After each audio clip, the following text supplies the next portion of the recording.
Let's dig a little deeper into the advantages of the PaaS model for cloud deployment. First is the flexible data model.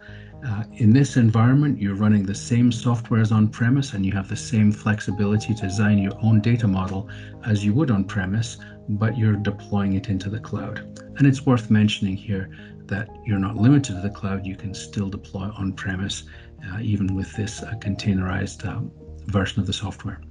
This gives you ultimately full control, including configuration and usage of the software and the data model. You also have unlimited data access. It is your data and it is deployed on your database, even if it's hosted in the cloud.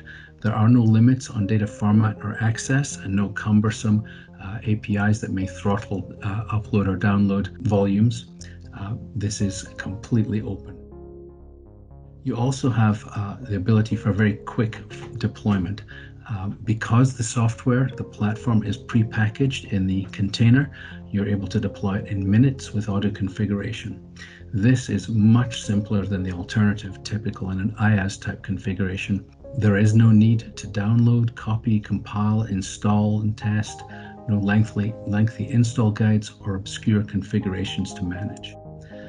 Because of this, it's also easier to maintain at a much lower cost and effort.